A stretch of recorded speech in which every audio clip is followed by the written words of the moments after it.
Guys, here's a little update for you. I got the holes drilled.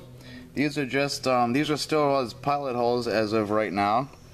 As I will try to show you if you can see it at all. Probably not. Oh, there it is. Got a little tiny crack right in there. Fortunately, I stopped attempting before it got worse. But what I was doing was I got these holes drilled in. I got these little stainless steel metal screws, and I love using these things. These are awesome. That's what I installed my fender flares on with my Suburban. But anyway, I did a test fit with the plastic. I screwed it in there to see how it would fit, and then sure enough, I got a little crack in there. So since this is plastic, I'm going to drill out these holes a little bit bigger so that these screws will be able to spin freely in there and it won't put extra stress on the plastic itself. But let's go over here. Doobie-doo.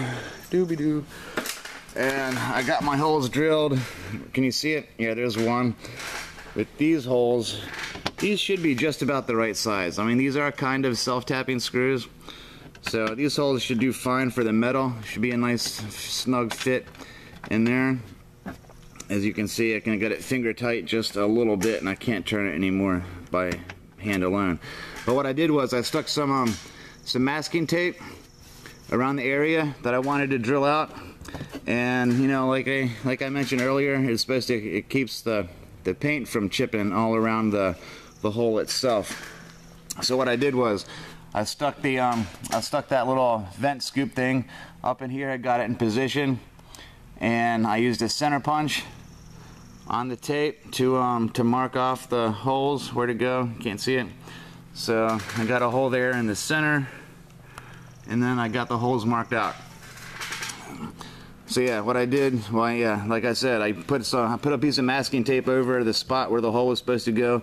Used the center punch to tap a little knock in there, and it also marks up the tape so you know where to drill. And I use the same drilling process. I use the really small bit first to make a pilot hole, and then I use the second bit to drill the holes out even further.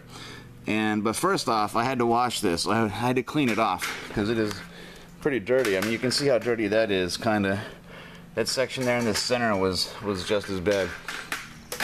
A lot of people would probably take this opportunity to actually wash the vehicle. You can see the dirt there. It still needs to be cleaned off. Nice clean spot. So yeah, a lot of people would probably use this opportunity to wash the vehicle, but not me. I just wipe off what I need to do to get done. This is my vehicle too, by the way. So this is my own personal vehicle. I do it how I want to.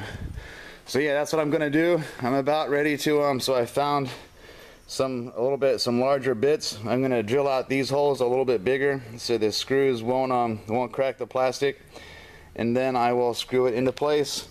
And I'll take the backing off of the adhesive tape. I'm still going to use it as some, you know, it's just to seal the gap between it. So I'll use the adhesive tape, but I'm going to put the screws in there for added insurance. So yeah, that's about it. I will show you the finished product when I'm finished. Basic summary: drill out the holes in the plastic, drill them out a little bit bigger than the screws you're going to use so that the plastic doesn't crack, and use masking tape to keep the paint from chipping on the metal. And use the center punch. Here's the center punch I used. It's one of these little automatic thingies. These things are great. You just push it down, and it's got like a spring-loaded thing in there. You don't have to use a hammer with that. Some of the older center punches, you have to, you have the center punch and you tap it with a hammer to make the dot. With that thing, it does it automatically. Thing's pretty awesome. So yeah, that's about it. I will be back with when I'm done. Later.